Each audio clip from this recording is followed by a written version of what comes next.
Всем привет, с вами Евгений, вы на канале Red Army Airsoft, и это новости страйкбола со всего мира.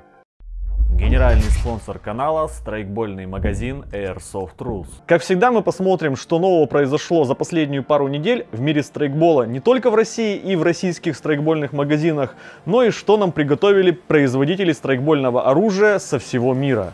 Тем более, совсем недавно на Тайване прошла ежегодная выставка МО 2020, на которой засветилось сразу несколько горячих новинок. К сожалению, по понятным причинам в этом году выставка МО была очень скромных масштабов. На самом деле удивительно, что выставка вообще состоялась, учитывая, что было с индустрией страйкбола в этом году во всем мире. Игр почти нет, практически полгода поставки в страйкбольные магазины, можно сказать, были парализованы. Продажи всего, что связано со страйкболом, логично, что упали.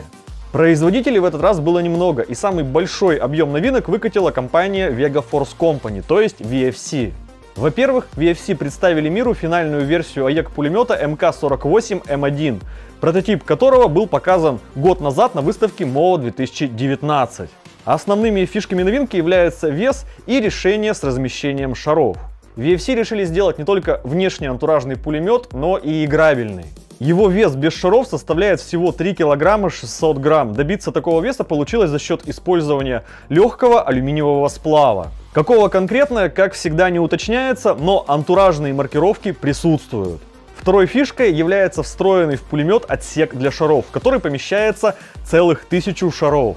Насколько я понял, этот отсек находится в крышке ресивера, и пулемет может стрелять вообще без короба. А если 1000 шаров вам показалось мало, то вы можете примкнуть короб еще на 5500 шаров и получить целых 6500 шаров в пулемете.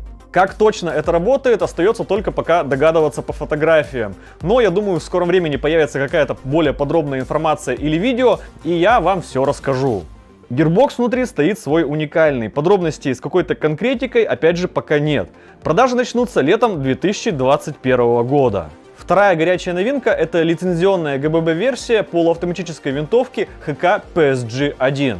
Как вы уже, наверное, поняли, эта новинка больше про антураж, чем про эффективность. Как любят говорить, для милсимов и для души. Первую в мире АЕК-версию PSG-1, да и вообще первую страйкбольную версию PSG-1 когда-то сделала компания Tokyo Marui. Сейчас VFC застолбили за собой первую в мире ГББ-версию с имитацией отдачи. Корпус новинки выполнен из штампованной стали. Вес 5 кг 200 грамм. Как и у огнестрельного прототипа, тут есть регулировка чувствительности спуска. Магазины подходят от ГББ G3 от VFC. Начало продаж стоит ожидать в первом полугодии 2021 года. Продолжая тему газовых стрелялок, в VFC выкатили ГББР-версию карабина LAR. Как и в случае с PSG-1, это первая в мире газовая версия этого карабина. Ствол и корпус тут выполнены из стали. В анонсе говорится про очень реалистичную отдачу, разумеется, в рамках того, чего вообще можно ожидать от газовой игрушки. Вес почти 4 килограмма. Вместимость магазина 20 шариков. Запуск продаж планируется в середине следующего года. Еще одна, опять же, газовая новинка — это лицензионная ГББ-версия винтовки КАЦ М110К1. Разумеется, это полностью лицензионная версия с лицензионными маркировками КАЦ. В случае с VFC кто бы сомневался. Из фишек можно отметить реалистичную отдачу, стальной затвор, двусторонние органы управления и запатентованную VFC систему регулировки хоп-апа Guide Hop. Это та, которая не требует разборки карабина для регулировки. Вес винтовки 3 кг 600 грамм, магазины на 20 шариков. Ожидать стоит в середине следующего года. Еще VFC — это первый производитель страйкбольного оружия, который получил лицензии от американской оружейной компании BCM. И теперь VFC могут производить весь перечень лицензионного внешнего тюнинга и даже готовых страйкбольных версий карабинов от BCM со всеми маркировками. Первую страйкбольную ГББР-версию BCM MC-MR тоже показали. Устроена она точно так же, как М110К1, только внешка и маркировки от BCM. Старт продаж запланирован на начало 2021 года. Также VFC засветили АЕК-марксманку Avalon SPR, компактный ГББ-пистолет Colt Ultra Carry и карабин VR-16 URG-1, он же ГББ-версия МК-18 Block 3. Кстати, если вы вдруг не знали, официальным дистрибьютором VFC в России является магазин Strike World Airsoft. И все новинки VFC в первую очередь стоит ожидать именно в этом магазине. Совсем недавно у них была новая поставка продукции VFC. ГБВ пистолеты Glock 19X и Glock 17 4 и 5 поколения, карабины серии Avalon, VR-16 RIS-2, шары от VFC весом 0,36 и 0,4 грамма и еще много чего интересного. Весь каталог вы можете изучить по ссылке в описании. И самое приятное, что до конца этого года магазин запустил специальную акцию, в рамках которой действует 5% скидка на все привода и пистолеты бренда VFC. Думаете, 5% это мало? Я тоже так думаю, поэтому при заказе до Нового года, если вы укажете промокод REDARMY, то получите еще 7% скидки. Итого целых 12%. А это уже совсем неплохо для актуальных товаров от VFC. Пользуйтесь. Вернемся к новинкам выставки МОА. Компания-производитель страйкбольного оружия Arcvik показали 3 новинки. На мировом рынке об этом производителе мало кто слышал, потому как их продукция продается под марками ISG или Cybergun.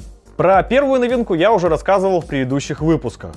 Это спринговая лицензионная версия снайперской винтовки МК-13 Mod 7 и ее укороченная версия.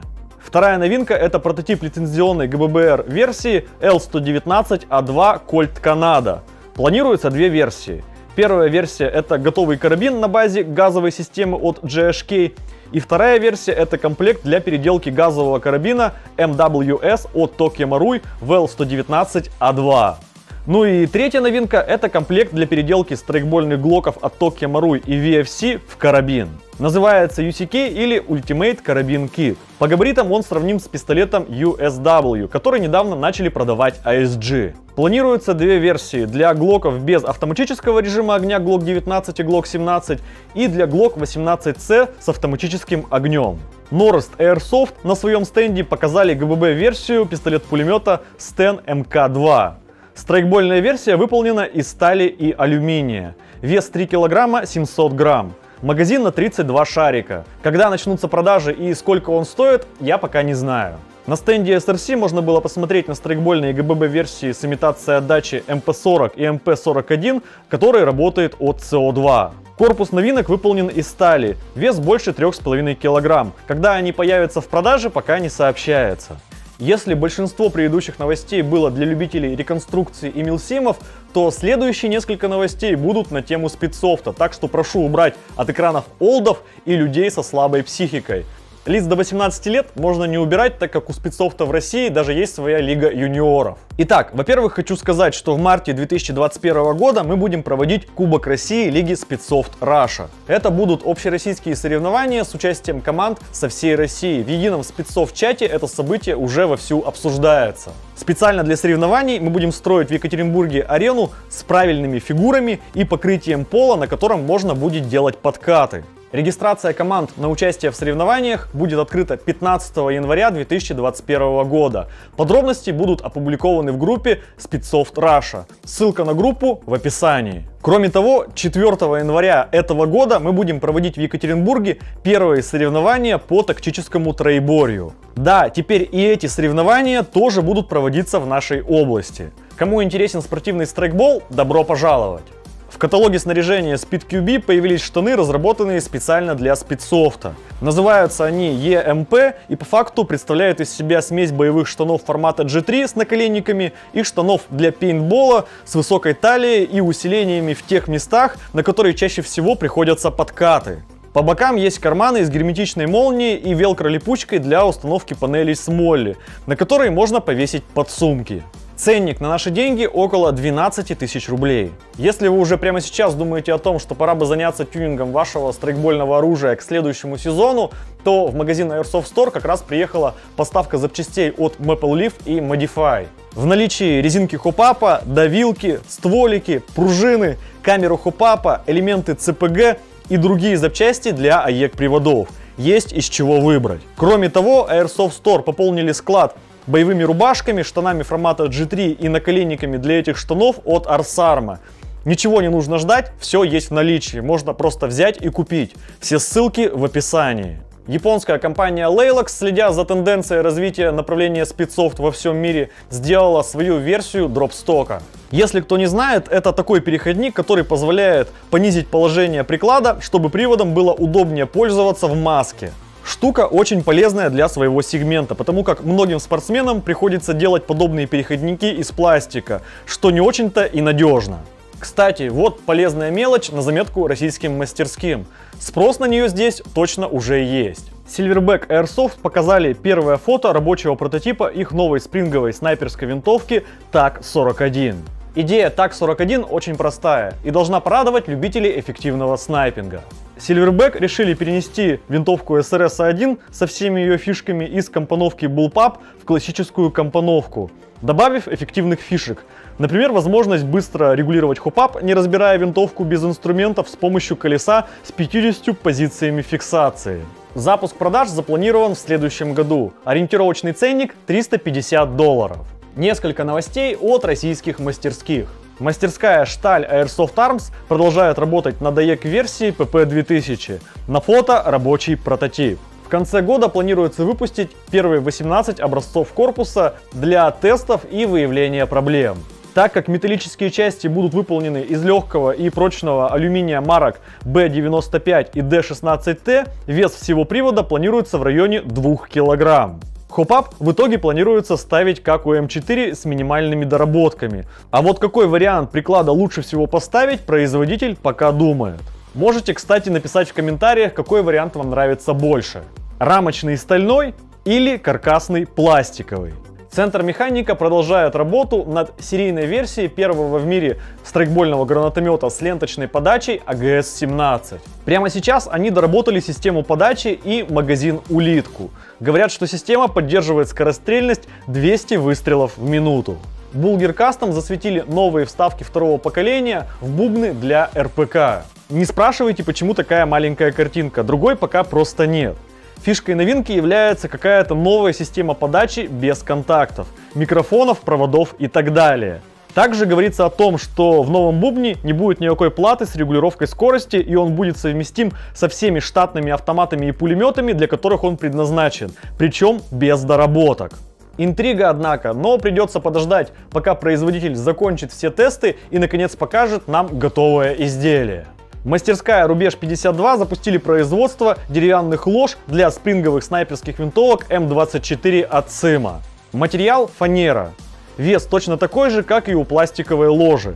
Покрытие морилка и лак. Вариантов цветов несколько. Сами ложи выпускаются в двух вариантах. М1 по цене 6000 рублей за штуку и М2 с ценой 7000 рублей за штуку. Отличаются версии между собой углом рукоятки.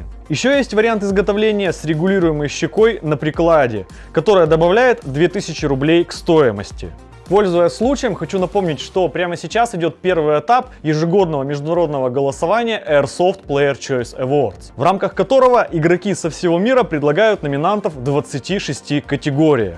Я очень надеюсь на вашу активность и прошу поддержать нашу группу ВКонтакте и этот YouTube канал в номинациях «Лучшие не англоязычные новости» и «Лучший YouTube канал про страйкбол». Как обычно, конкуренция с иностранными ресурсами очень высокая, и я просто вынужден просить вас проявить активность. И чтобы это заняло меньше вашего времени и вам просто было удобнее, шаблон и все ссылки я оставил в описании. Тем временем в офисе ВЕ веселье, похоже, не прекращается. Судя по всему, они, насмотревшись на Action Army с их ГББ-версиями пистолетов AAP-01, основанном на дизайне Ruger MK4, тоже решили не отставать от тренда и сделали свою версию Ruger. Ну, как Ruger? Одну модель они сделали на основе рамки от Glock, а вторую от Colt 1911. А ведь когда-то я на полном серьезе думал, что Glock с двумя стволами — это самое странное, что можно было ожидать от ВЕ. В это время G&G решили, что базовый SMC-9 лупит слишком сильно, и выпустили пару нозлов, понижающие выхлоп. Скорее всего, это связано с еще более жесткими правилами для CQB в ряде стран. Других новостей у меня пока для вас нет. Как всегда, предлагаю обсуждать новости в комментариях. Не забывайте ставить ваши уверенные пальцы вверх. Не забывайте голосовать за нас в международном голосовании. С вами был Евгеньевич. Новости страйкбола. До скорого!